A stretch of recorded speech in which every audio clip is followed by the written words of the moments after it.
Buonasera. La Corte dei Conti ha lanciato per l'ennesima volta l'allarme. La corruzione in Italia ha superato abbondantemente il livello di guardia.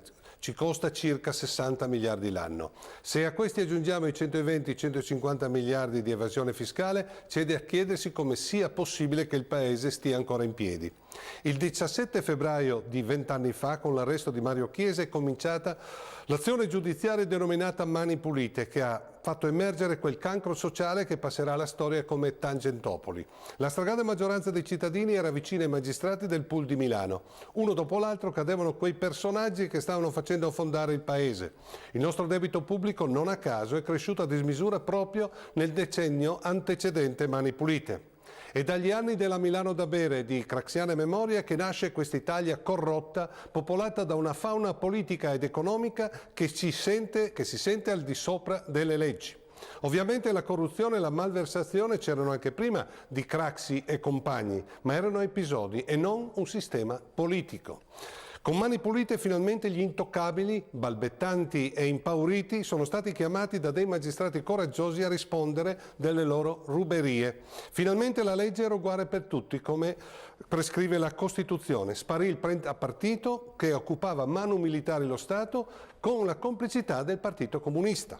Ma c'era chi non accettava il cambiamento e insinuava che Di Pietro e il pool di Milano di Mani Pulite avessero volutamente risparmiato dalle indagini il PC, poi diventato PDS. È una balla clamorosa. Molti dirigenti comunisti finirono alla sbarra, un nome su tutti, Greganti, il famoso compagno G, condannato e spedito in galera per anni.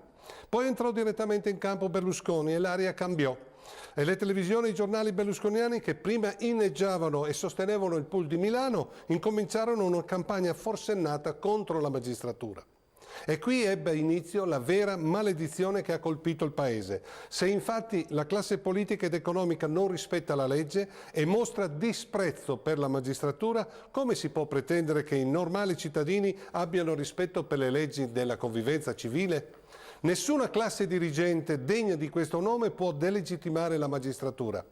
Invece questo è accaduto e da qui nasce la nostra discesa nell'inferno dell'inciviltà.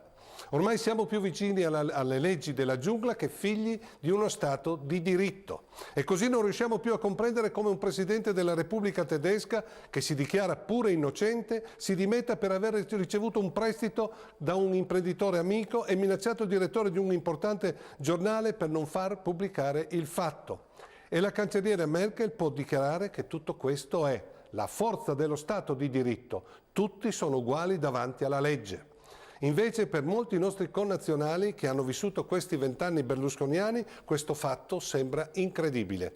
Da noi Berlusconi può affermare senza imbarazzo che è una vergogna continuare il processo Mills, dove è imputato di corruzione di testimoni, perché tra breve scatterà la prescrizione.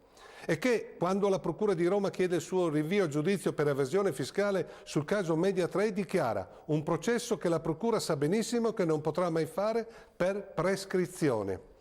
Per molti cittadini tutto ciò è normale. No, non è affatto normale. E io voglio sapere se Berlusconi ha pagato un teste perché mentisse, se ha evaso il fisco, se va a letto con una minore. È un mio diritto di cittadino. Se vivessimo in un paese normale non sarebbe lui a scegliere se candidarsi o meno a premier alle prossime elezioni politiche. Sarebbe semplicemente un uomo politico impresentabile. E poi un particolare che pochi sottolineano. Chiunque può rinunciare alla prescrizione. Berlusconi, che tuona di essere innocente, dovrebbe rinunciare alle prescrizioni e chiedere che la magistratura vada fino in fondo.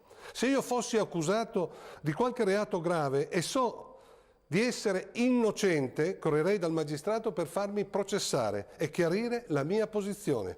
Naturalmente questo comportamento lo puoi tenere se sei davvero innocente.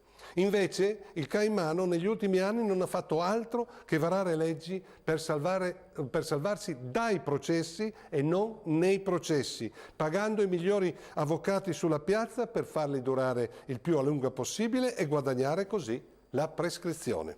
E allora è lecito pensare che Berlusconi non sia innocente come dice, altrimenti non si spiegherebbe perché si nasconda dietro a delle prescrizioni dimezzate da una legge ad persona voluta da lui stesso.